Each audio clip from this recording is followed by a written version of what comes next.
Here we are, Keith, on episode 13, and lucky for some. Lucky for us. Very lucky for us, because we've actually been able to get our way in to meet one of your favourite bands, and fastly becoming one of mine. Yeah. Jim Jones, Jim Stone's All-Stars. And he kindly gave us some time to interview him. That's a good one, wasn't it? It's a belter, actually. And then we got to see the gig after. Happy days. So, I think, look, the audience want to hear Jim Jones, don't they? It's like me, if I go and see Chuck Berry, you know. Good luck with that, mate. Yeah, well, I know. But if I ever went to see him or Little Richie, I want to hear the fucking hits. So should we get Jim Jones on first? Yeah, okay. They don't actually say they don't want to listen to us, do they? No, Here we are, then. Here we go. Jim Jones.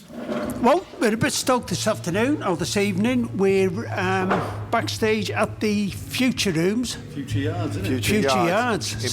Soon to be known the Future Rooms. Birkenhead. In Birkenhead, with a legend that is Jim Jones, who brings some of the best rock and roll that I've heard in years. So, before I pass over to Keith, there was just something I wanted to say about your music. It's like, you know, when you get people who sniff wine and they go, yeah, I can taste blueberries, I can taste that. Yeah. There's so much fucking energy in your music. There's punk, there's metal, there's rock and roll. How the hell do you mash all that together? And blueberries and pencil sharpenings. Yeah. The energy. Yes, I think it's one of those things. It's part of the commitment to the music. With a lot of rock and roll songs, if you don't really throw yourself at it, it doesn't sound good. It just doesn't sound right. It doesn't get what I call altitude. You know, it doesn't take off. And some stuff's easier than others, and it kind of lifts you. And some stuff you have to push it a bit yourself, and then it gets rolling, and it's like sort of a runaway train or something. But I think that's that's why there's always energy in it, because I sort of don't think there's any point doing it if you don't imbibe it with like blood and guts, you know. Then you won't be able to hear any blood and guts in it if you don't put it in there in the first place.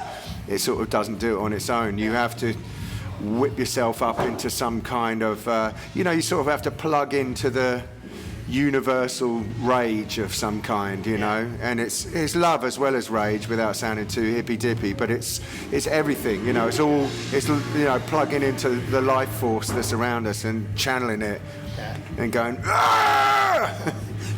Which you tend to do quite a lot, don't you, in fairness? Yeah. I mean, there's a lot of power and aggression in the music, but it's all sort of controlled. I mean, I've done shows when I've been really at a low ebb, you know, sort of several days without decent sleep or with a cold or something like that, and you're dreading it going on stage, like, how the fuck am I going to pull off a decent show tonight? But once the music starts, something snaps inside, and it's like, I expect that's what people feel like when they murder. You know, it's like, it's on, it's fucking on, this is happening. I mean, I don't know how many of you, but I've seen all the bands that I know that you've been in, and I've never seen a bad one yet. That energy's always there. Thanks, man. Yeah. No, seriously. I mean, I'm going to go back to 2006. Yeah. Right? Oh, yeah. Yeah. And I'm walking down South Congress. When I was 15. In Austin. Yeah, and I was 12. Still in school, obviously. I'm walking down South Congress in Austin.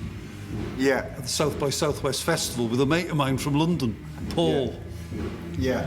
And he stops and starts talking to this bloke who just looks like the dog's bollocks of rock and roll. It's you. It turned out to be me. You. And so I said, fucking hell, Paul. I said, who was that? So it's Jim Jones. He said, we're going to see him tonight with Black Moses. I said, all right, cool. I said, yeah. He said, Brilliant. He used to be in a band called the Hypnotics. I said, you're having a laugh. Yeah. I said, I saw them in '91 on the Black Crowes tour. Oh, yeah, that was amazing. Manchester Apollo. Wow. And I said, they're one of those bands that I saw, really enjoyed them, and then the rest of it just passed me by. Yeah. But then, I mean, you had Black Moses, like a three-piece. Yeah. I saw you that night, and I think I was, as you do when you try and do these sort of things, doing a bit of research last night, and you played at a venue called the Ritz in Austin. Yeah. I don't remember what it was called. I can't remember, yeah. It was a hell of a show. Ah, fantastic, thanks. And, yeah. I remember picking up the CD, not a million miles from here, actually, in Ellesmere Port, in a music shop. Yeah. And I mean, that is great. I mean, and it just seems to go on and on and on from there. I'll tell you a great story about that. One of those nights that we were in Austin, and we were staying at this place called the Austin Motel. Yeah, no, the Austin Motel. Yeah. And you know, it's kind of the whole South by South's kind of a party thing, and there were like a gang of us, and it was getting near the end of the day, and we decided we're going to have a dip in the pool. And as we go around there, the guy from the desk comes running out. He's like, "You are not going in that pool, you know, like you're drunk, it's like, it's not happening." And he locked the thing to the pool. And we're like, "Oh, come on, man," you know. Everyone's like having a great time, just gonna, you know, we went to quite a few enjoy of ourselves. those. I mean, so anyway, as he walks off, I don't know what took me, but the night was warm and balmy, a few drinks, and in the party mood, I decided, like, fuck it, whipped off my trunks, ran for it, and did a streak round the block, past the Austin Motel, down South Congress, back in through the entrance. And as I come back in, he's standing there with my trunks in his hand, and I immediately sort of cut the old chap, you know, like, and go over, waddle over to him, and he looks really angry, and he's like, "I just need to let you know it's a misdemeanor in Texas to be naked in public. I've got to call the cops," you know. And I was like, "Oh shit, please, don't. Look, you won't hear another sound from us, or you know." No. So he handed me my trunks, and I sort of slipped it back on. I was like, "Thanks, man. Listen, we're not going to give you any more trouble." And so I went to shake his hand, and he said, "I'm not shaking your hand, so you just had your dick in it." I mean, they were great festivals. I mean, at South by was amazing. Yeah, really have a good time there. So anyway, sort of moved on to like the Jim Jones Review, the Righteous Mind. Now you got the All Stars. I mean, I can remember seeing something that was Saturday Night Live. You did a version of High Horse. Was it Saturday Night Live or Letterman or? Oh, David Letterman's show. Yeah. That was just. I mean, I still watch that to this day, just to see the look on the audience's face. Yeah, I don't really think they knew what the hell. That was crazy. We had our publicist who's based in New York, a girl from London, but she's in New York for a long time. She kept saying like, "Oh, you know, they want to get you on to do a Letterman show," and they had it lined up this one year. And at the very last minute, because of course when you know you're going to do it, you book shows around it. You're like, okay, we're going to be there. We book shows around it, and the last minute they said, well, the guest is Steve Martin. He's decided he wants to do his banjo orchestra. Okay. So you're dropped from the musical segment. We're going to just put him. And we were like, fuck. And a bit annoyed, really disappointed. They said, don't worry, we'll sort out another date. And we never thought they would. And then they came back with another date, and we were like, oh, you know, fantastic. And we planned again. And we were playing in France at this festival called Rock on Seine, which is like River Seine thing, Paris festival. Fantastic festival. And the plan was, okay, we're going to play Rock on Seine, going to fly out to New York, do the David Letterman show, and then from New York we're going to fly to Vancouver and do what you typically do in the States is you go Vancouver and then you work your way down the West Coast, you know. Portland, Seattle, down to through Los Angeles and San Francisco, all that, and then you come over to the east. You finish that off and then fly back to London. So while we're playing Rock on Seine, the news comes in. Oh, there's a hurricane going down the eastern seaboard. I can't remember the name. Irene, maybe Hurricane Irene. And they're like, all the airports are closed. You cannot fly into New York. And so, oh shit, you know, we've got to do this Letterman show. We missed the last one, we're not going to miss this one. And so we looked at every opportunity. Can we fly into Boston and drive out? Can we do... And nothing would work. And they said, look, if you can't give us a firm plan of how you're going to get here, we need to give the music slot to someone else. We need to get the show. And so really angry again, and we had to let it pass. And it was this crazy thing where we could change the flights instead of going to New York to go to Vancouver to start the tour there. But we had to still fly from Paris. The only thing was, the van with all our gear was only booked for one more day and had to be returned to London. So the gear had to go back to London, and then 2 days later back to Paris, fly out to Vancouver. We played in Vancouver, we played in, I can't remember which order, Portland, Seattle, you know, and we're in, I think, Portland, Seattle. And then from Seattle, they say, like, Letterman show, do you want to play tomorrow night on the Letterman show? And we're like, yes. And so we did the show in Seattle, took a red-eye flight to New York. Next morning, you go and do the sound check. They do the sound check 9 in the morning or something, and it's all union stuff, you know. Of course, yeah. And you have to abide by the rules. And so basically, by showtime, when they said, "Okay, you're on," we were so frightened that something else was going to go wrong, and it was going to be like we hit the stage with so much energy, and we're like, "Fuck, go, go, go!" You know, we're going to tear it up. Even though he got the title of the album wrong, didn't he? He corrected himself. Yeah, he did. Nice. After that, so we did that Letterman show. Then the next day, flew out, played in San Francisco, Los Angeles, San Diego, then flew back to the East Coast again and did all the way. It's hard work, isn't it? We're fucking exhausted by the end, but it was worth it. It was so worth it. It seems to me you sort of broke America, what seems from the outside reasonably easy, because I know a lot of bands struggle doing the American thing. How did that work? I wouldn't say we broke America. It's so big, it's so vast, and I think you need to either have a massive hit record, which obviously really helps. But even then, you need to work one area for a while, and then the next day, and then you have to keep. You could stay at like the Severn Bridge. You finish painting it, they go back to the beginning and start again. It's such a huge area. It's like spitting in the wind. It's very hard to make an impact. I mean, you make solid fans and friends for life and all that kind of thing, but it's so vast and competitive, and there's always someone who wants to jump up and grab the spot. So you're always kind of fighting, Yeah, I mean, other bands I've noticed, the Review, the Righteous Mind, and the All-Stars, you've always had a lot of good support from Mark Riley on Six Music. Yeah, he's been a diamond. Yeah, he has, hasn't he? Yeah. He's always given you a load of support, in fairness, quite a lot of sessions. And I think he played one of the tracks from the album the other night again, and gave a shout out. Yeah, so and that's. You seem to have a good European fan base too. Oh yeah. Well, with the Jim Jones Review, with the Hypnotics, we always did great. Germany and France, Italy, Spain, and then with the Jim Jones Review, I think in the early days of that band, the French audiences picked it up and it went large before the UK did. It took sort of about 6 months to a year later before we were playing similar sized venues in the UK that we could in France. I can remember being down in London, staying with me mate Paul, who saw you with in Austin, and we went down to the garage in Brighton to watch the Review. Yeah. And I think that was the first time I'd ever seen you. Yeah. And it was superb. And I think Sound Control in Manchester. Yeah. For us. It's a great venue.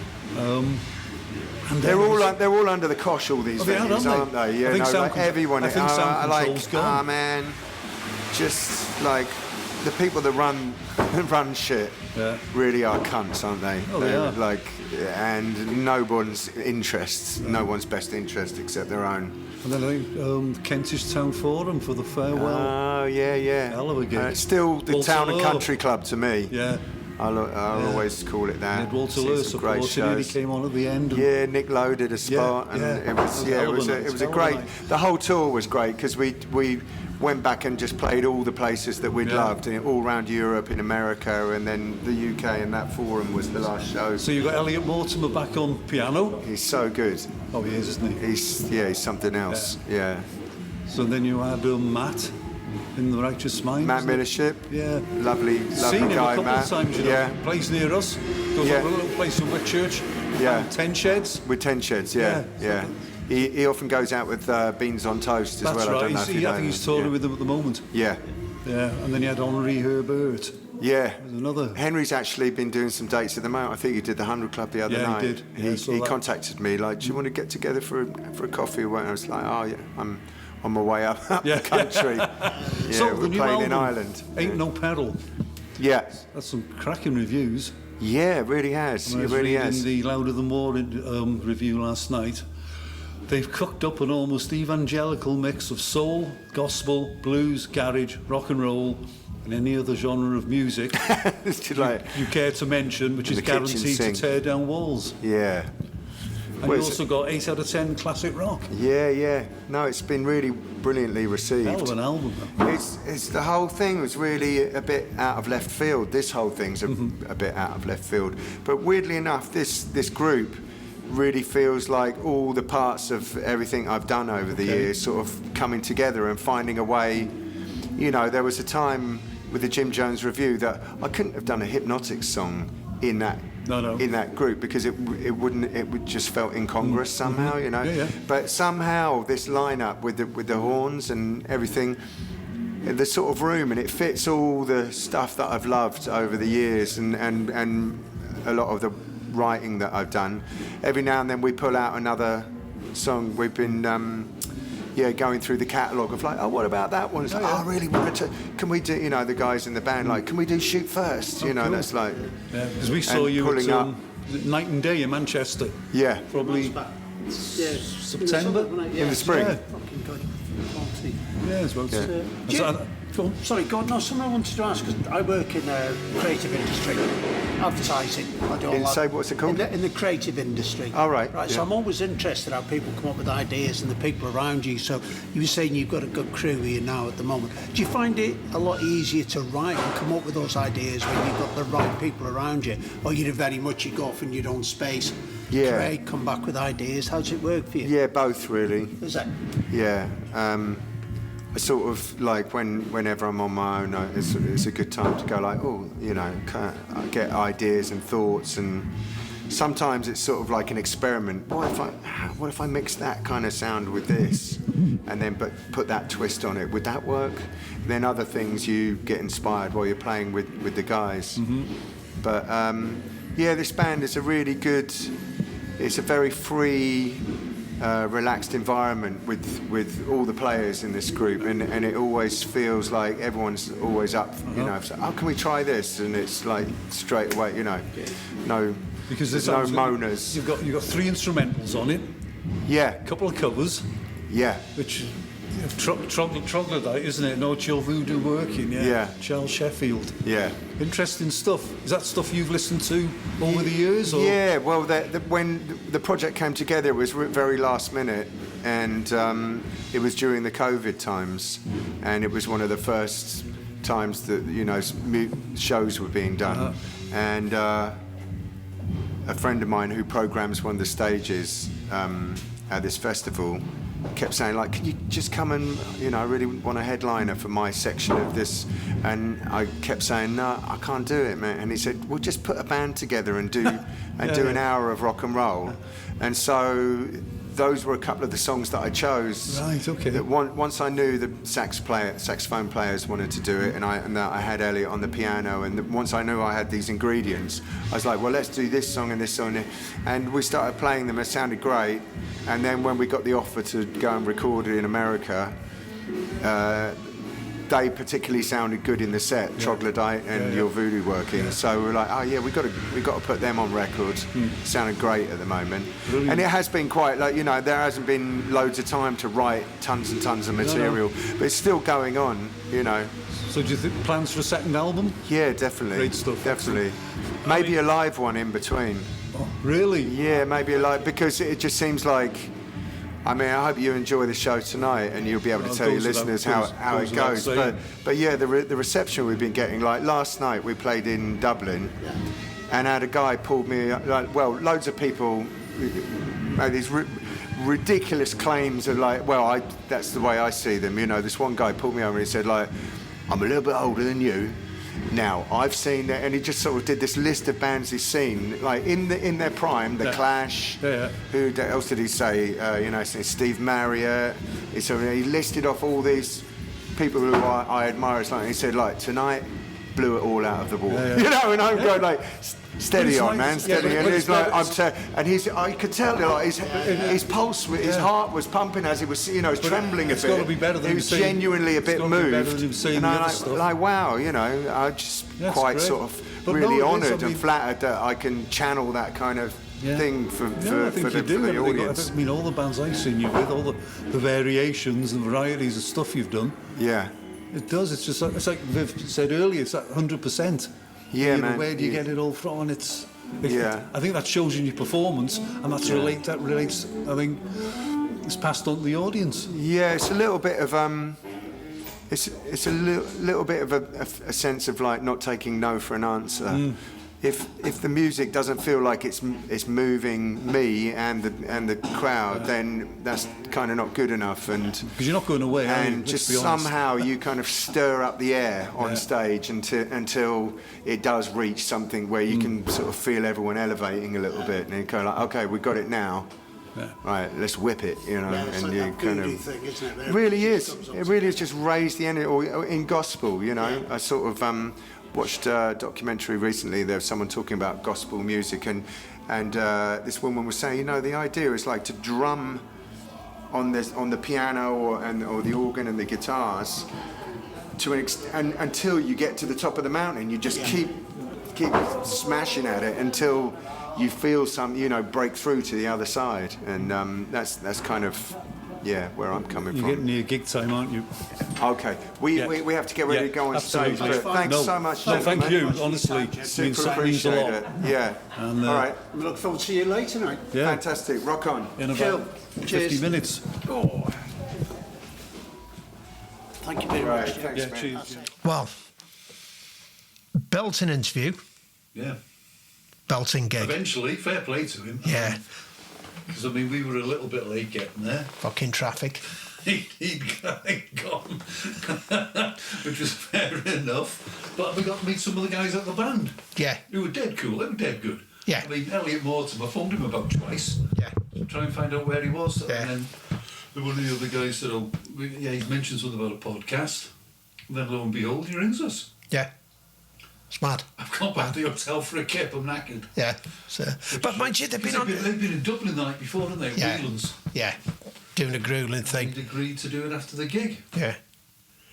And I tell you what, I sort of was impressed about. Look, you know, it's half an hour before they're going on stage. We got lucky in a way, didn't we? Because you Yeah. saw him in the bar after the first support band and said, look, do you want to come do it now? Yeah. Got backstage. Yeah. A couple of beer crates, stuck the laptop on the top, And away you go. and away to go. But it amazes musicians because, you know, they've got a lot on their plate. You know, they're touring, they've got to psych themselves up for the gig.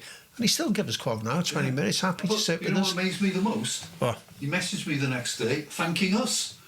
Of course he did, didn't he? No, Jim, thank you. Yeah, mate. it's the other way around, mate. It's the other way around. It's such a buzz for us. Yeah. It really is. But it was great when he was talking to him. You know, he was like really nice, calm, placid, open, friendly. Yeah, really nice. Goes on stage and the fucking energy He's intense, oozing. isn't it? It's amazing. He's a wild man. Yeah, Best front man round at the moment. gotta be. Probably the best, in my opinion, best live band. Yeah. It's absolutely electric, It isn't doesn't it? stop, does it? No, not at all. And they're great visually. Yeah, And I've always, even from a kid, I guess, when I was, I don't know, knee-high to a grasshopper, I liked, if I was watching something musical, I wanted to see a good frontman. yeah, And that's why I think I can remember Jagger and Top Yeah. of the Pops. You know, got into the glam thing with Bolan and Bowie. yeah, It was like, it's something visual. yeah. And they are great visually. Yeah. It's just the whole way the band connects, you know. And I think probably, you know, Chuck Berry's in heaven now saying, "Oh fuck, that's how we should have done rock and roll." Yeah. Yeah, that's how it I should don't be. disagree. Yeah. I don't disagree. Maybe one day on Back to the Future. Yeah. Jim will be on it.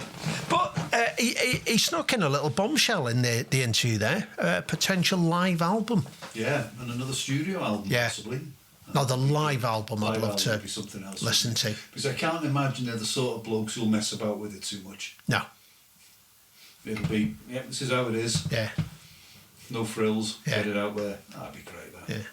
And isn't it amazing how he can come on stage and by the end of the first song, he's whipped that audience into a frenzy. Yeah. Oh, they're lovely. Yeah, it's just everybody's like 5 foot off the ground, aren't they? Well, you get at these gigs, especially, you know, the All-Stars, is that those people want to be there.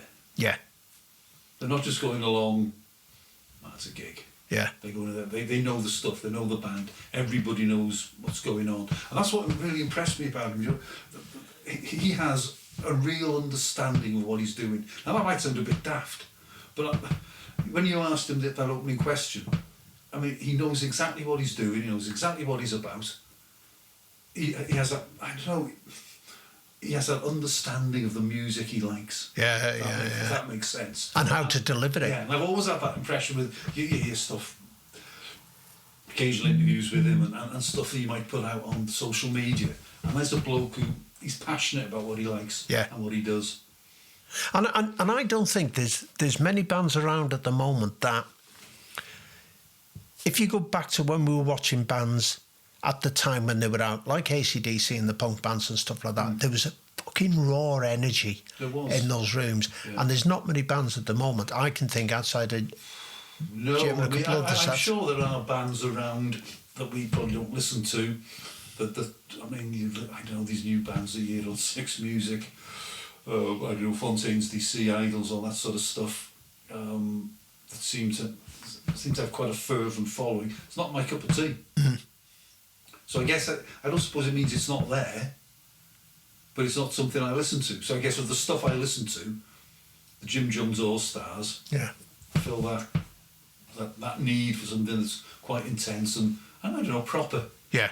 Proper. And it is proper rock and roll, isn't it? It's, you know, and as much as you like to see these bands become successful, and I'm not sure they'd suit anywhere but bigger than almost where they're playing now. Yeah.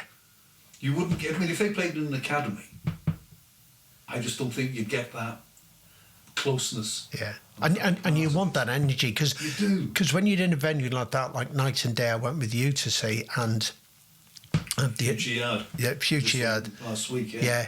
You feel you're part of the gig, don't you? Yeah. You're in it, you're with them. You can see the whites of their eyes. Yeah, it's fucking great. It's great when you're up that close and personal, isn't it? Yeah. Imagine doing that. I mean, they're doing that nearly every night. Yeah. I think they're doing something like 26, 27 dates in around 6 weeks. Yeah. I think they get a week off after the UK and then they go over to Europe. But you know, say you're doing that 5 nights out of 7. Yeah. That's a big old ask. Yeah. To put that much energy in. You know, a lot of these bands, they stand there, they play, and that's it, thanks very much, good night. Yeah. These guys are living it. Yeah. You know, all of them. Yeah.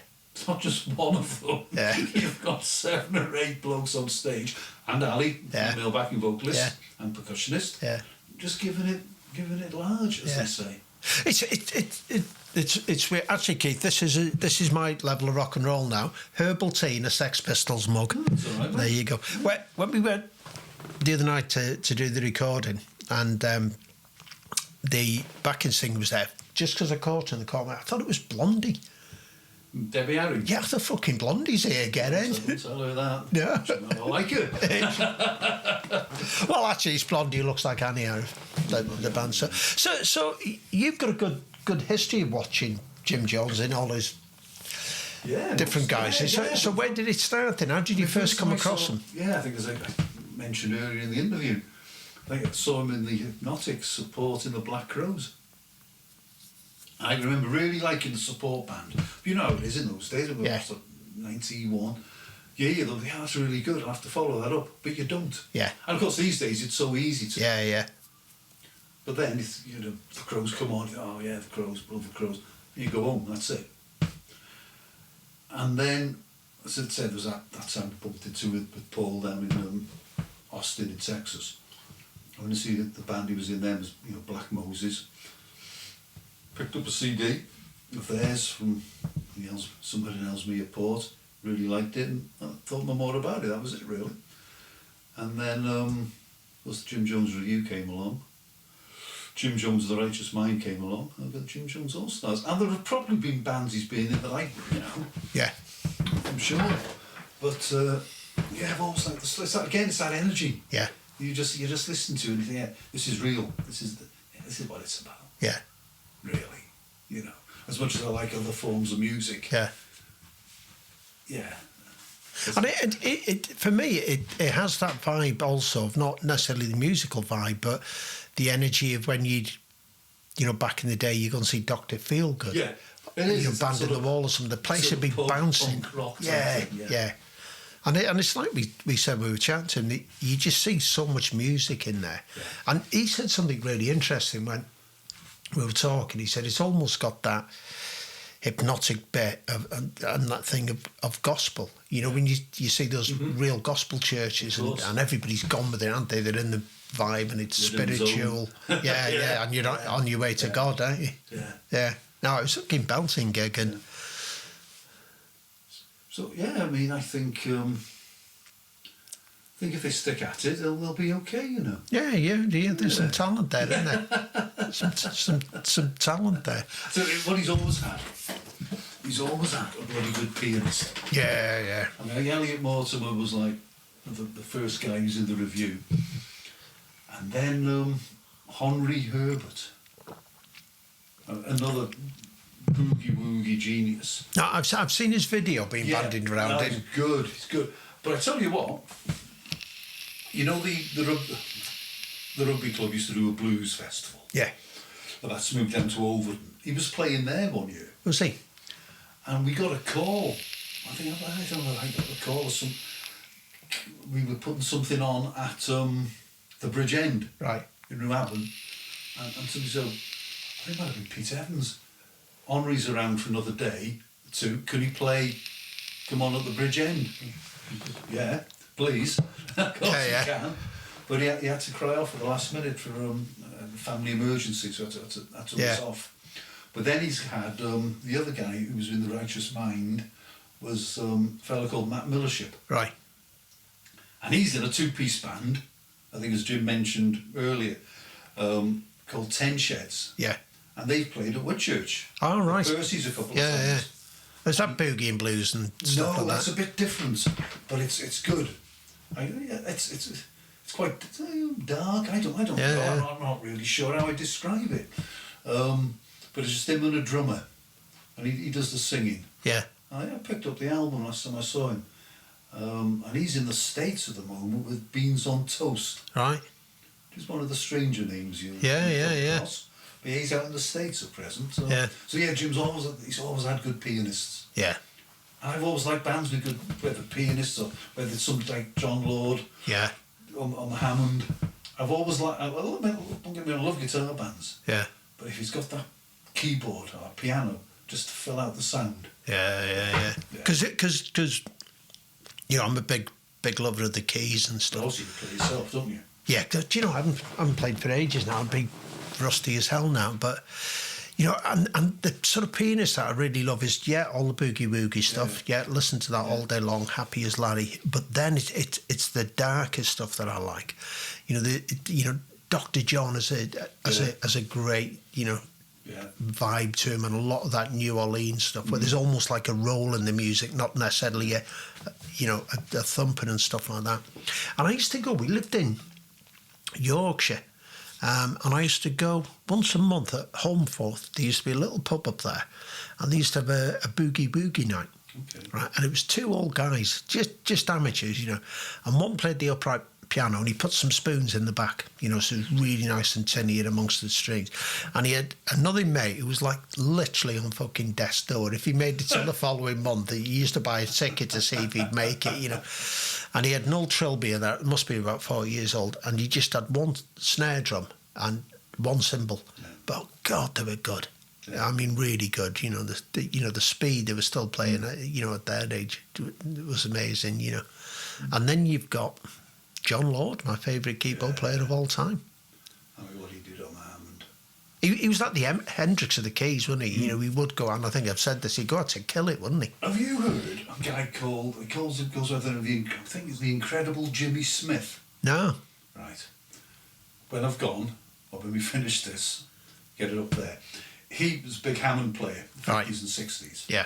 And I heard him on the radio, and I just bought a random album, and obviously you start reading about these guys, and I was saying he did so much to bring the Hammond beat. Was it Hammond beat 2 or something, or beat 3 or? I don't know. I don't know what they played, but did so much to bring that to the forefront, and how people like John Lord sort of tapped into what this guy had been doing. Yeah. And sort of took it from there. Yeah. And because like the keyboards, you know, they tend to be they're not up front like the guitar soloist or like the vocalist. You know, I think as a keyboard player, it takes a lot to come through to become a musical icon. You know, Lord had that. Did. You know, in bucketfuls, It's didn't great he? when you listen to John Lord. He almost plays like a rhythm. Yeah, Or obviously he has his lead spots Yeah. and all the rest of it. Yeah. When you're listening to him with Blackmore's doing all his fiddly bits. Yeah. And John Lord's just holding this rhythm down. And you can just hear it, just dun, dun, dun, Yeah. dun, dun, and it's just, it's wonderful. yeah. Wonderful. So I used to work with a guy in Manchester that was a massive Deep Purple fan, right? But he was also a football fan. Now, I don't know football, but there used to be a famous commentator who used to do the football, and he could impersonate him bang on.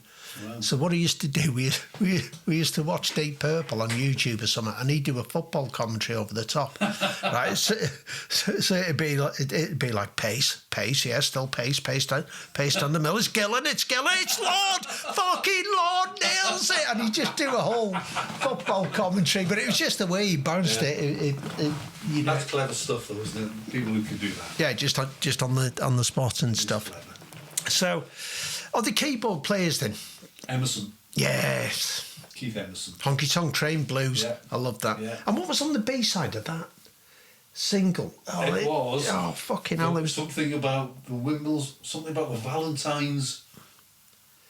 It was a really long, drawn-out title. I'm sure it was. I can't remember Unless now. I'm thinking of something else he did or they did. Yeah.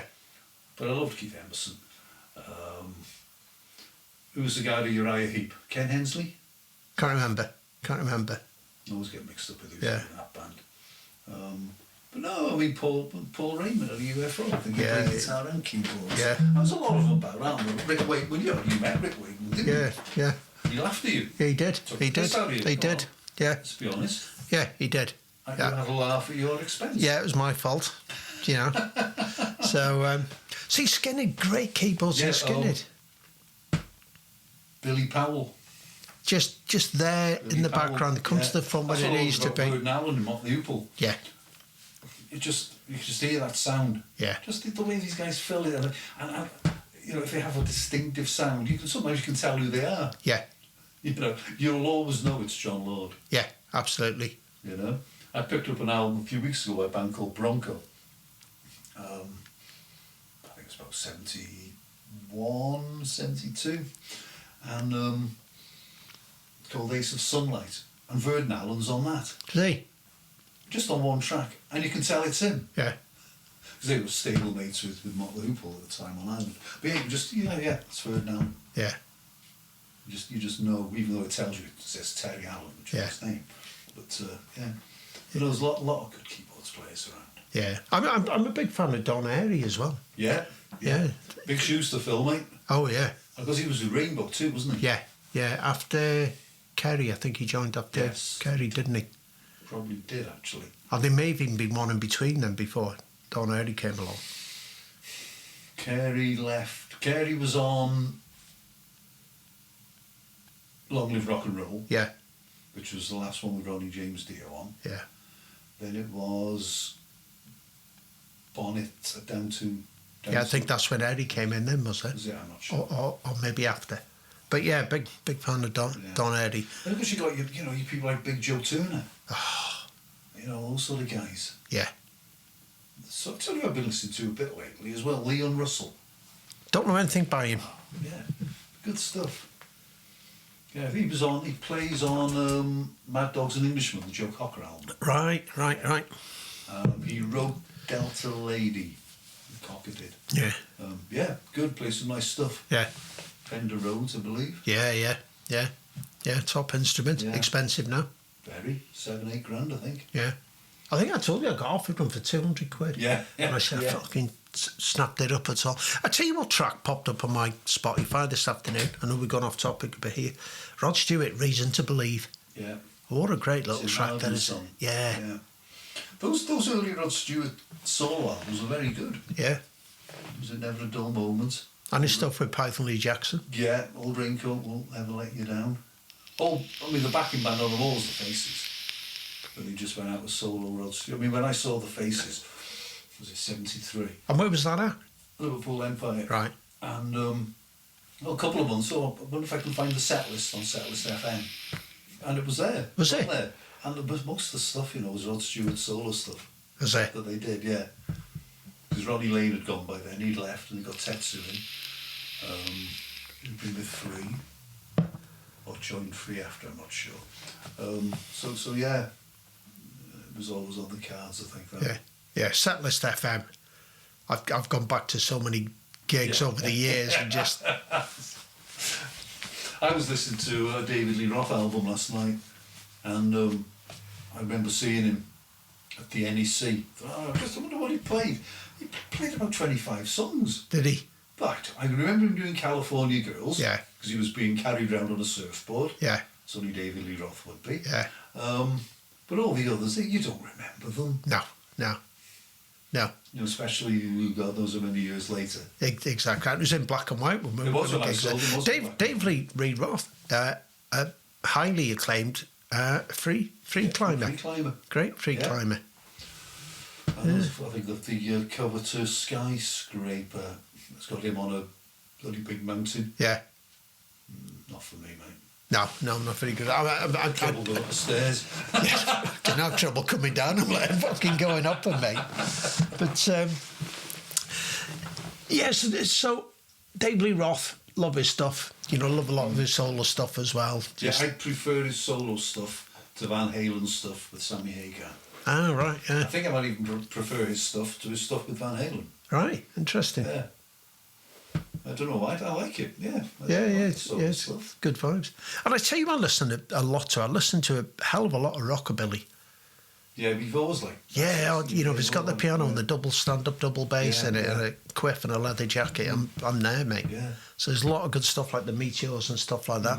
I'll have to send you some stuff. Yeah, There's it's not some, stuff I've really listened to that much. yeah, a lot of the new stuff over the last 20 years is Yeah. is good stuff, and it's got a good feel to it, Yeah.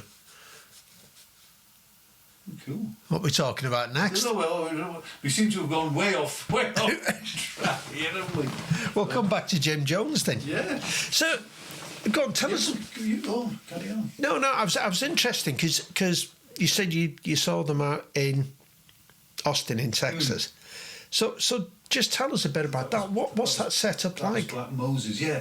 Well, Because there's a lot of bands there. It's like a festival, is it? Or what? yeah, What it's is it? mostly indoors.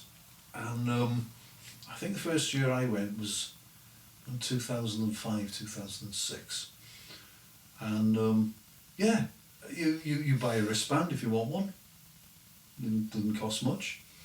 I think at the time there was something like 240 venues. Fucking hell. 12, no, that wouldn't be right, would it? It might have been. No. So it's 1,200 bands over 4 days. Right. In however many venues. That wouldn't be 200 venues, would it? But yeah, and just all sorts going on. Yeah. Yeah, shows that you don't need a wristband to go into. I remember one year I went, and it was the first year.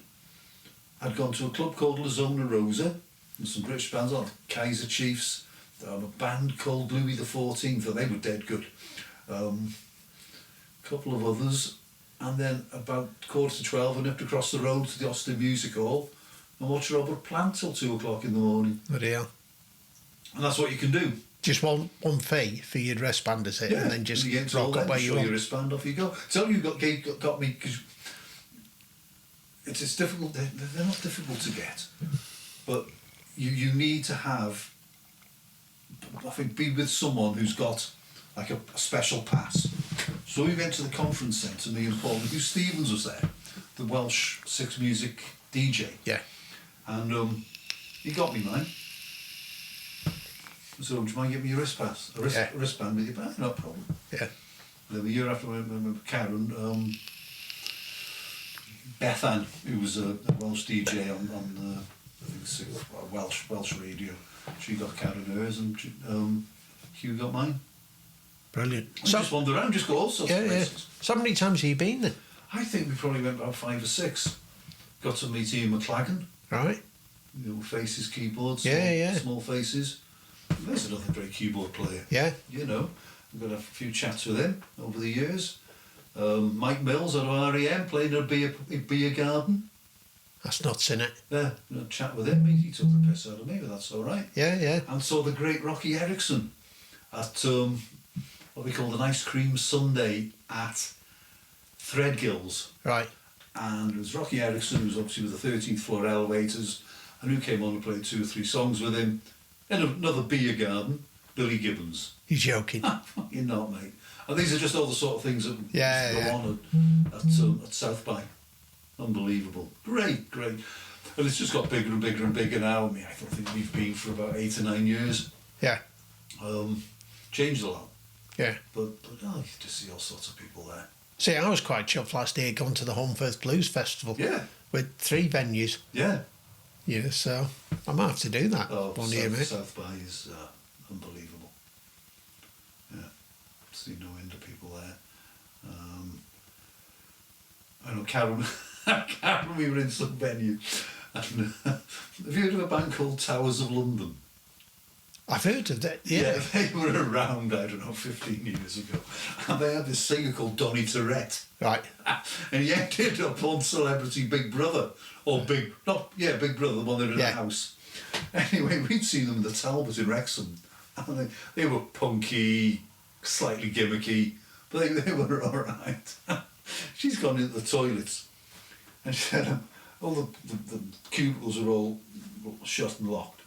She said, I could see this massive pair of feet sticking out of the door of I was wondering what you were going to say. Hanging out the door. These red Converse. She said, bloody hell, she's got big feet. Well, next thing you know, this head pops up, she said, blonde-headed bloke. Hello! It was Donny Tourette out of the Towers of London. Was he just rocked up in the girls' bog for that? Yeah. But yeah, I saw some great bands there. Yeah, I've Tell you what I saw? Come on. The Answer. Oh, I right. saw them twice in a day. Yeah. Because you get freebies in the afternoon, and you can get tickets online, and free barbecue and all that sort of stuff. Great band I picked up on there, the band called Two Cow Garage.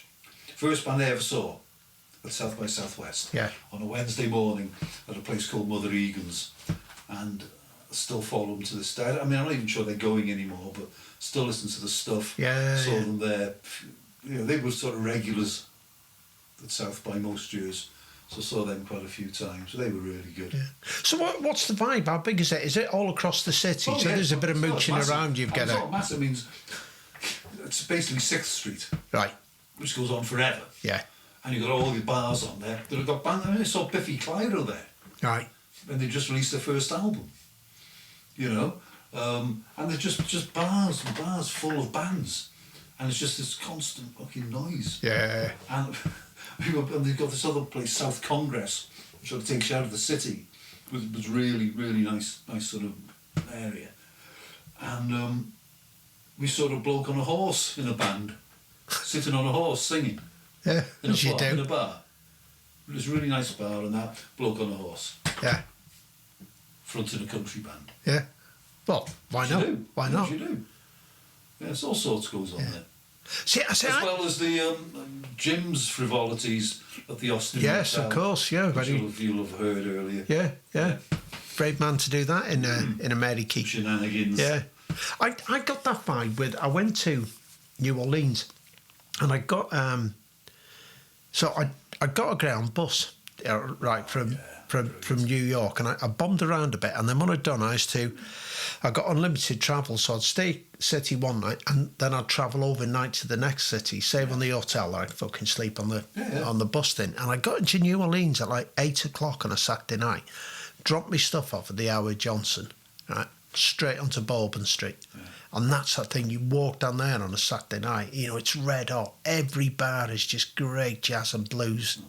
Never coming been, out. never Have you been to not? New Orleans. No, it's just breathtaking. For somebody who loves music and especially loves that blues and all that sort of stuff, it's like Mecca. You go there. But and then one of the girls in a bar chatting, she goes, "Oh, you need to try Hurricane if you're new.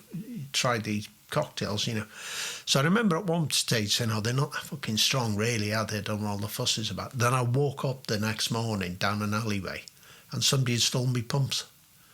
Not that strong. Next thing I wake up in the gutter.